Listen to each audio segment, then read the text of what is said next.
Stuart Nash. Much, Mr Chair. Much appreciated.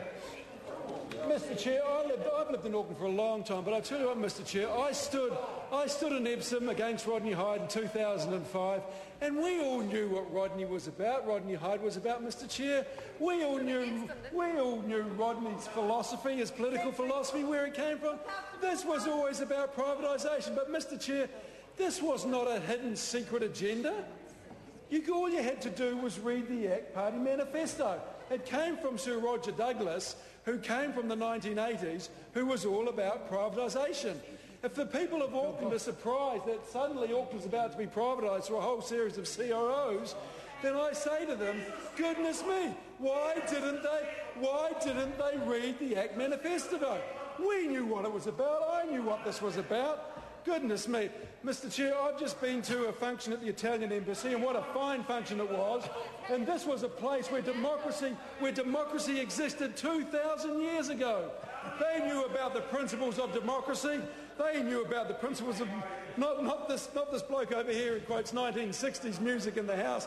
That's last generation. We are the new generation who believes in the power of one person, one vote, who believes in democracy, who believes in collaboration, in transparency. And this represents everything, this bill represents everything that the 21st generation does not stand for. And it astounds me, Mr Chair, that we have actually got to this stage. It astounds me. Mr Chair, I'm from Napier, I'm from the provinces. I saw the light and I went back there. But after 15 years in Auckland, I went back to the provinces. But we are sitting in the provinces and we are watching.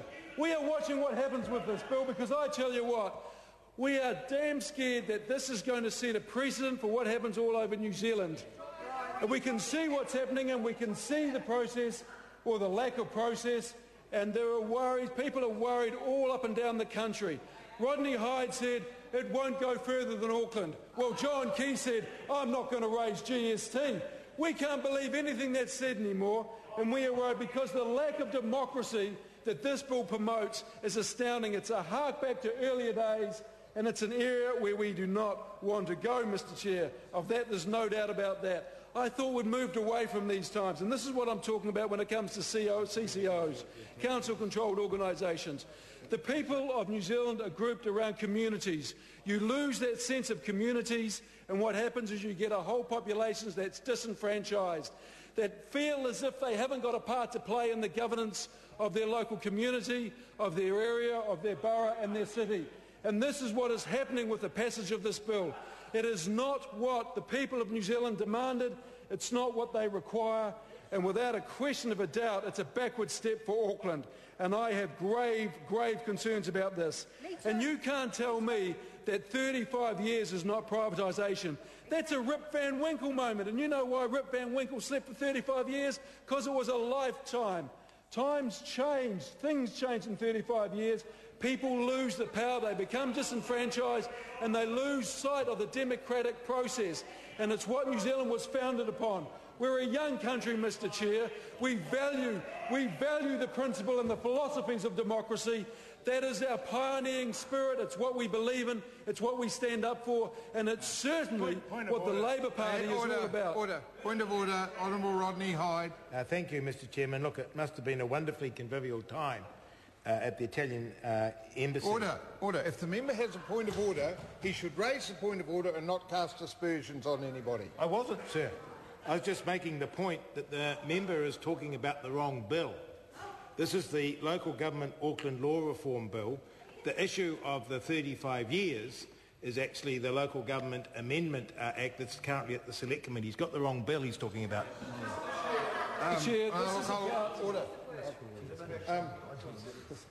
I think the debate has got perhaps a little bit wider than the confines of the Auckland Law Reform Bill, and this member's not the first one to transgress, but I would appreciate members speaking on the bill. Very much, Mr Chair. I suppose the point I was making overall is that what this whole Auckland reorganisation represents is a loss of democracy, a loss of that feel that New Zealanders, that Aucklanders control the process, that New Zealanders feel that they have a part to play in their community, that the vast majority of New Zealanders believe that they have a role to play, that their city is their home, that their community is where they bring their children up, where they grow old. And I feel the community feels, everyone that I've spoken to feels, and certainly the Labour Party feels, that this is not the way forward for our largest city. This is not the way forward for our largest city. And I challenge that member over there, Mr Chair, I challenge that member over there to organise a public meeting in the largest hall he can find in his electorate and explain how this bill and explain all the Auckland bills are going to be good for his constituents. I challenge that member, and I guarantee that Mr Phil Twyford will turn up, Jacinda Ardern will turn up, all the Auckland MPs will turn up and will counter any single argument that member has. And you know why he protests so loud, Mr Chair? Because he knows he is in the wrong.